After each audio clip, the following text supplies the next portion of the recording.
I did all this shit just to get the opportunity to succeed.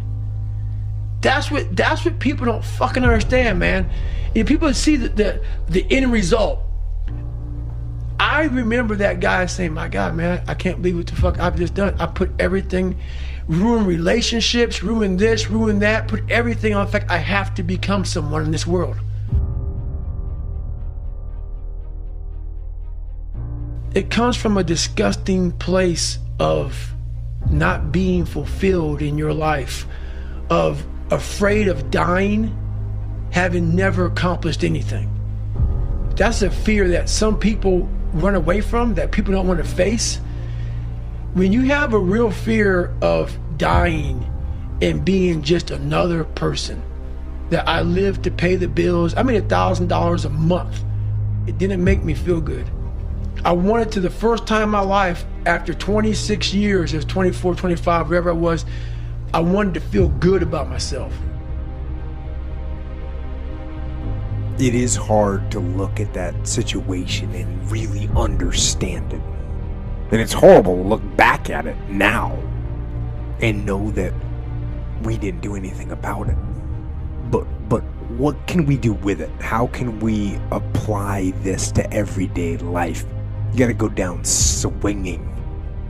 And I'll tell you this, if you fight with all you've got, more often than not, you won't go down at all. You win. But you gotta make that attitude part of your everyday life. The extra rep, the extra mile, the extra round, the right choices to make yourself stronger mentally and physically. Stand and fight. Fight against weakness and against fear. Fight back. Go down swinging.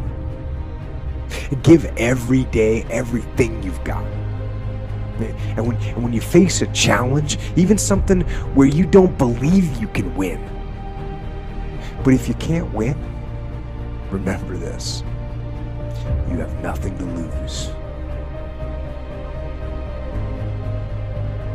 When your hands stop becoming really calloused, it's time to get back to work. That's where it starts. It's that mentality. That's that mentality I never want to lose. I never want to get so nice with, oh, yeah, I did it, man. I did it. I did it, I'm good. That mentality of I'm willing to pick up that shovel and I'm willing to dig a 3-mile line, there's something about that mentality that I'm ready to go to work at any time. And that's what keeps me, those are the sparks. Like, I look at motivation as just a spark. It's like kindling. How a big fire starts, it starts with a little smoke. It starts with a little cigarette being thrown in the woods. Next thing you know, all California's fucking burn up. That's what I've been doing my whole life, is I find these little sparks. And once that little thing takes off, that's a 1 hour fuel. Then you got 10-hour fuel. Then you can move that thing to a 10,000 hour fuel. These big logs and big trees that burn for days. And that's where you want to bring that motivation. That's where you want to bring that drive. I'm never satisfied with, oh, I did that. Like, I became a SEAL. I was an Air Force guy. I became a SEAL. I went to Ranger School. I tried out for Delta Force twice. I'm always looking for what is next. I'm trying to grow. And a lot of times, you don't want to be the one person that's making yourself grow. I'm 43. I'm getting back in shape, I'm fucking getting these health issues taken care of that I had. And I started, once again, Google's amazing shit. Hardcore fucking jobs, pretty much, hard ass fucking, that's I found the first, like the first race, hardest races in the world. So basically I started finding this wildland firefight. Like, what the fuck is wildland firefight? Started Googling that, started Googling smoke jumpers. I'm like, what the fuck these guys do? What? They jump out of planes and attack small fires? I'm like, that's the shit. So I'm like, okay, we can put down a list. And okay, hot shots. What's the hot shot do? They go out with, big fires and they dig fire line. I'm like, fuck, what's dig fire line? And I saw a video of it. I'm like, that shit looks like it sucks. It's hot. You know, I mean, you're out there on your own. You're out there digging a 3-mile fire line, literally a 3-mile fire line. You're cutting down these fucking huge ass trees to dig this fire line, and the fire line is like 20 to 18 inches for 3 miles. And you got like fucking 12 people digging this shit. And I'm out there thinking, man, this is some of the hardest fucking work I've done in my life. And it's that challenge that you can't find sometimes by going to the gym or by running, you know, a 100-mile race. It's that new challenge of like, hey, and you get done digging, all right, you work 17 hours, 16, 17 hours, you get your fucking little fucking sleeping mat out, shack down, boom, right there on the floor, right there on the ground, get up, dig some more. I used that my whole life, man. Hey, this summer at 43, you went out there and you did that, man. So, you know, you're not giving up yet. You're not done yet. Not today. You're not done today. I saw myself 6 months, a year later, whatever's gonna take me to do it, I saw myself walking across that stage, getting that fucking certificate of graduation from Buds. And I was able to be there at 300 fucking pounds. And that feeling that I was nowhere near that fucking feeling, I was able to put myself there 1,000,000 times every fucking day. And that feeling of like, my God, that is gonna feel fucking amazing. That's what made me suffer. That's what allowed the pain to be real and say, this is worth it. I want to feel for this fucking next 18 months. It took me 18 fucking months to finally become a Navy SEAL, to finally, you know, just get through Buds. 18 months, it's 6 months. It took me 18. That's what woke me up every fucking morning was, I'm gonna put myself through this much fucking pain and suffering for a few seconds. That's all it is. A few seconds of joy. And it's so fucking worth it, man.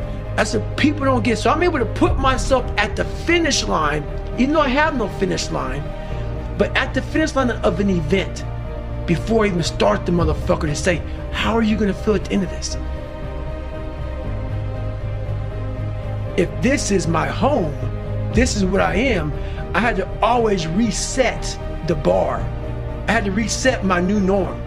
There always had to be a new norm. So one thing we don't do is we don't have a new norm.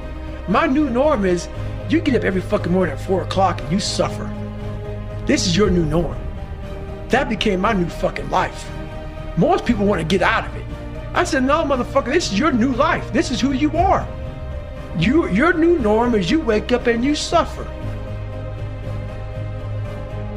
What has helped me has been me alone, getting my shit together and being accountable for who I'm not and who I want to be. It's the only thing that's helped me.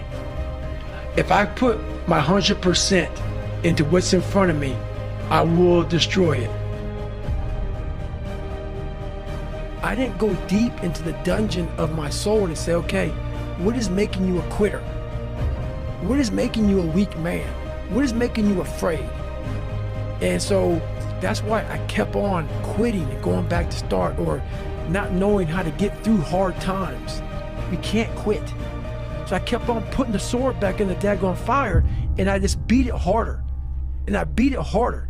Before I knew it, I started realizing, all right, man, the brain is starting to get hard. The brain is starting to get hard. I'm no longer a theorist. I'm now a practitioner. I put it in hell. I dissected it while it's in hell, because you can't dissect anything in a normal environment. You can't dissect anything in 72-degree weather. You must put it in the fucking freezer and freeze the fuck out of it. And then you dissect it. Dissect it when it's miserable. Dissect the brain when all it's thinking about is, I need to get out of here, man. I want to get out of the fucking freezer. Open the door. And he said, nah, 5 more seconds, man. 5 more seconds in the freezer. And that's when you start to pick that brain apart. And that's what all this stuff did to me. I kept on putting myself back into the freezer or the fire and beating the shit out of myself, mentally and physically. Before I knew it, this is what happened.